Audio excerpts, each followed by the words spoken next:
साहेबा तू साहेब तुमचा फोन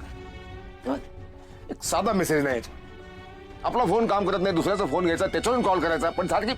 काळजी वाटावी असंच वाटते साध्या साध्या गोष्टी कळत नाही तिला साहेब घरी मोबाईल शोधताना हे सापडलं फ्रीज खाली पडलं होतं म्हटलं आपल्या काम येईल म्हणून घेऊन आलो चिमणी आजारी असताना मी गेलो होतो हॉस्पिटलमध्ये ते असलं काय तिला नाही म्हणून साहेब यावर डिम्पल कुमार असं नाव लिहिलं त्या डिम्पल कुमार तुमच्या ओळखीच्या आहेत का किंवा आर्याताईंच्या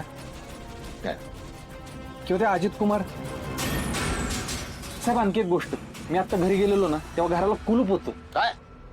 असं कसं शक्य आहे साहेब तेच ना मगाशी घराबाहेर पडताना मी दरवाजा ओढून घेतलेला चिमणी घरी येऊन गेले की काय साहेब मला पण हाच संशय होता म्हणून तुमची परवानगी न घेता मी कुलूप तोडून टाकलं आत गेलो शोधाशोध केली पण काहीच सापडलं नाही शेवटी मोबाईल शोधताना फ्रीज खाली हे पडलेलं घेऊन आलो साहेब मला असं वाटतं त्या डिम्पल कुमार आर्याताईंसोबत घरी आले असतील आणि बाहेर जाताना कुलूप लावून गेले असतील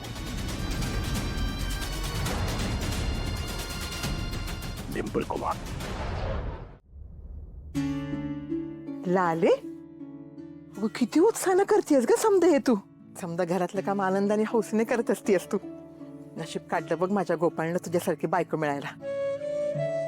बर आपण हे सजावटीचं उरकूया आणि मग स्वयंपाकाचं बघूया हा नाही तर एक काम कर हे सजावटीचं मग तू उरकून घे आणि मी स्वयंपाकाचं बघून घेते हा चालतंय तुला काय नाही तुम्हाला काय करायचं ती करा माझ्याकडनं कुठल्याच मदतीची अपेक्षा करू नका हा मला आहे ना हे हळदी कुंकाचा कार्यक्रम आहे ना पटलेलाच नाहीये होय नाही तर इच्छा असती तर अगदी लय डोंगर हलवला असताच का नाही रोज बघतोच की आम्ही किती कामाचा उजड पाडती असती आत्या हे लाले हा तुला काय झालं ग तोंड व्यंगाडून हसायला आत्याबाई मला बोलता तर लई मजा येते वाटतं तुला ओ उगाच माझ्यावर घसरायचं काम नाही हा तुमचं तुम्ही बघून घ्या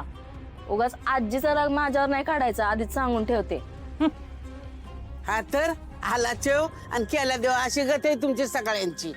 हाय का आता मी काय केलंय साप सोडून भुई धोपटायची जखम मांडीला आणि मलम शिंडीला अशी गत आहे तुमची तुम्ही बसा इथं फुगड्या घालत आणि तो बसल तिकडं मुर्दा पाडत बाई माझी श्यामलवती तेव्हा कवर तिची अशी हाऊस मौज नाही झाली पण आता तिला जाऊन महिना नाही झाला तर आधी कुपवाचा घाट घातलाय तुम्ही काय वाटत असेल माझ्या शार्मीच्या आत्म्याला हो का एवढी वाटते तुम्हाला जाऊबाईंच्या आत्म्याची काळजी मग त्यांना जाऊन 5 दिवस नव्हते झाले तर त्यांच्या इन्शुरन्सच्या पैशासाठी लाचार झाला होता तुम्ही पार त्या जामकरचा पाय धरायला निघाला होता तू विसरला हा तेव्हा नाही आठवलं जाऊबाईंच्या आत्म्याला काय वाटत असेल ते हे लाले तुला मी तुला काय सांगून ठेव हिला तोंड आवरायला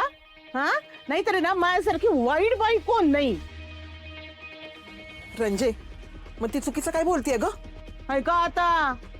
काय चुकीचं बोलतीये ही बाई खरंय बसवून ठेव सुनेला डोक्यावर घे तिचीच बाजू घे इथं बरं ना मला एकटीला पाडायचं चाललंय काय कळत नाही का काय मला ओ आत्या तुम्ही तरी सांगा तुम्हाला पटतंय का ह्यो सगळा हळदी कुकवाचा कार्यक्रम मला तर अजिबात पटत नाही हा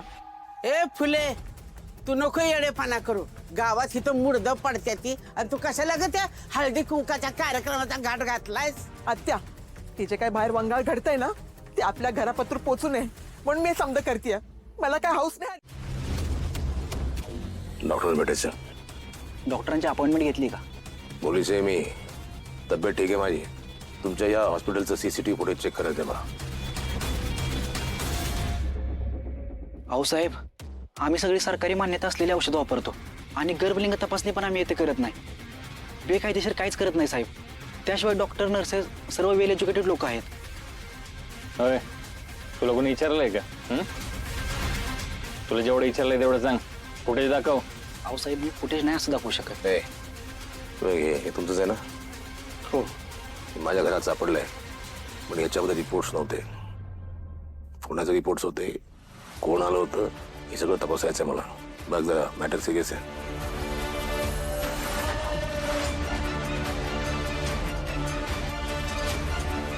हो, या इथे आल्या होत्या. कधी? त्या दिवशीचं सगळं सीसीटीव्ही फुटेज मला पाहिजे. अहो पण साहेब ते सरांना विचारावं लागेल. ए तो आता पोलीस इथं आल्यात, सरांना काय विचारायचंय? एक मिनिट. राहुल,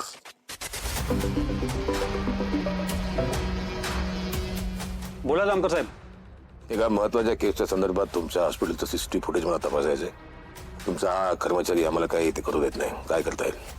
अच्छा, त्यांना फोन द्या. हा सर. इन्स्पेक्टर जामकरांना जे सीसीटीव्ही फुटेजेस हवेत ते त्यांना बघू द्यात. Cooperate with them. हो सर. आता कळेल मागचा खरा चेहरा.